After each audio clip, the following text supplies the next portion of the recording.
all eyes will be on Riyadh on Friday with the boxing, and we've had to get used to that because Saudi Arabia and boxing now seem to go hand in hand.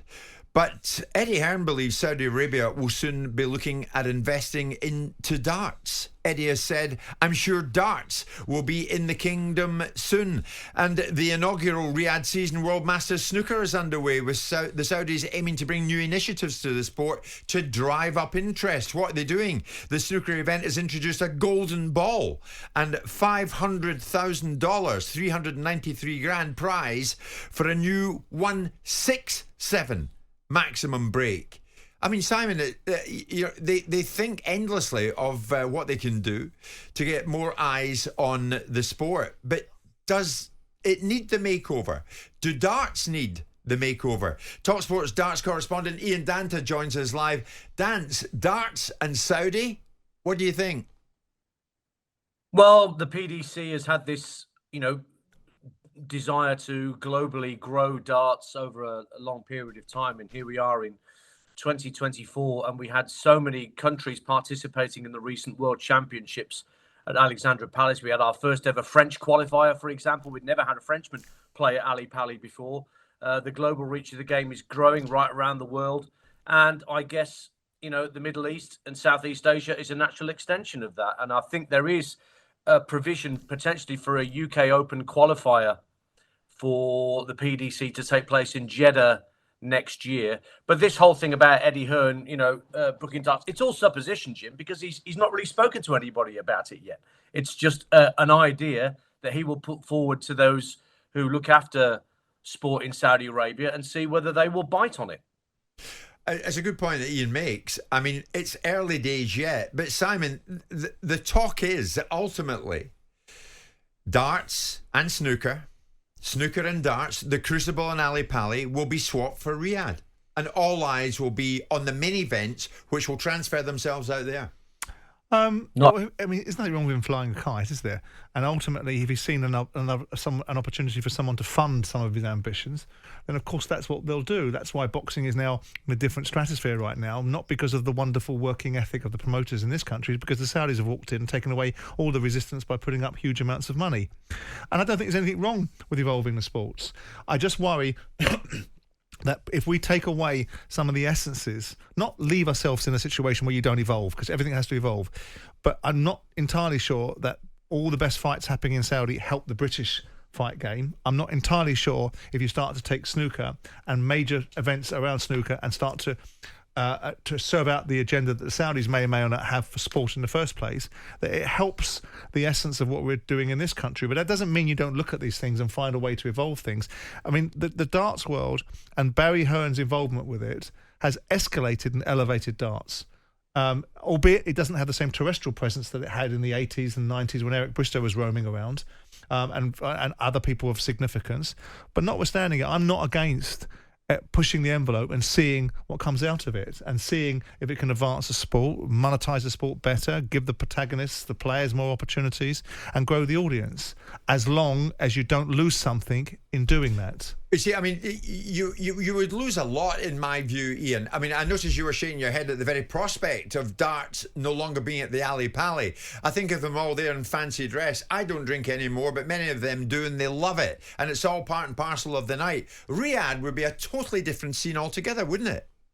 Well, you've been there for boxing matches, guys. You know what it's like out there. And I've seen the paltry attendances at those initial matches in the snooker with the golden ball yesterday, which doesn't necessarily bode well for how well darts would be populated. And again, this is all supposition because conversations haven't even happened yet.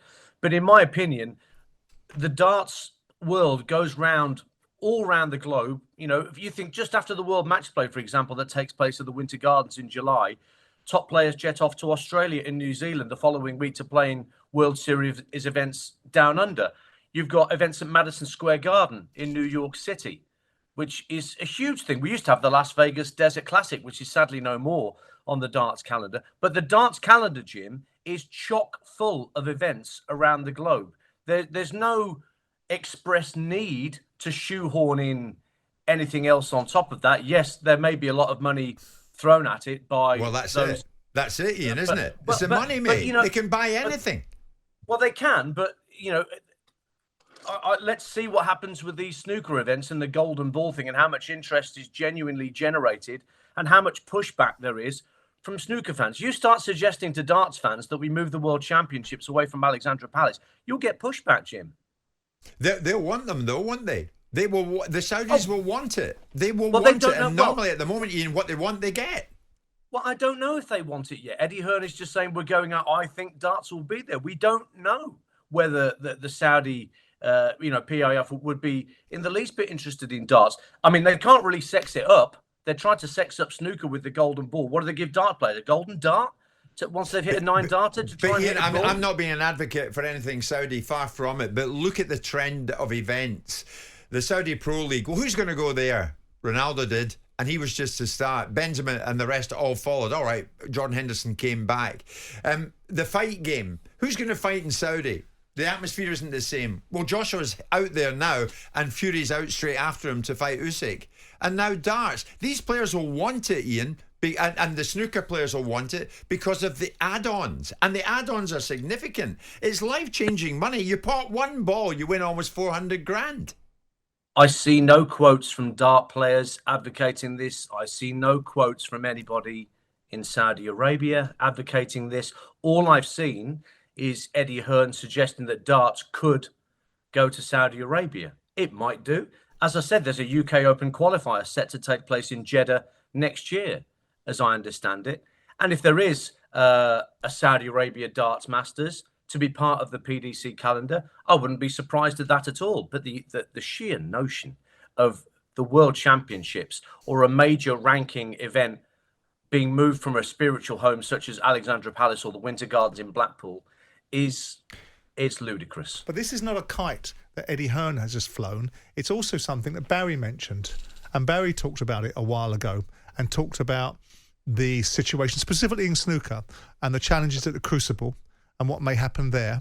And he alluded to the idea that the next evolution of snooker could find itself being supported by Middle Eastern money. And whilst you suggest the relationships are there, that's the challenging part, Ian, that Eddie Hearn is piggybacking off of the back of Frank Warren's relationship with the Saudis, now has a relationship himself because of the Joshua Ngannou fight, re-established that relationship, and you can bet your bottom dollar that he'll be engineering opportunities. The Saudis have the money, and as the moment the darts players and snooker players realise that there's an enormous bag of money coming down the raft, you will then hear the quotes that you say don't exist. Well, there's every possibility that conversations will be had, but I don't see that it's a fait accompli, as you seem to be suggesting, that it's going to end with multi-millions slung the way of the PDC to sort of crowbar in an event. It may look, as I say, some event may happen out there in Saudi Arabia in the not too distant future. Yeah. Whether it is an event of the magnitude of a World Championships or a World Match Play or a Premier League or a UK Open. We just had one of the most successful UK Opens we've ever had in Minehead over the weekend. We've just had record listening figures for our darts on the radio over Christmas time at the World Championships. These are really good things that show that darts is a really good place. Okay, and necessarily need that leg up. Ian Danta, thank you so much as always. Many messages coming in on this. Simon's a Crystal Palace fan. So are you, Simon. Indeed. It's never going to happen, chaps. No beer and no fear of it happening. Do you honestly think that? Because, as I say, of late, and I don't like it, but it's a fact, what the Saudi wants, invariably the Saudis get. 03717 223344. What would you think if they swap Ali Pali for Riyadh? 81089. On AM, on DAB, via the talkSPORT app and on your smart speaker. talkSPORT.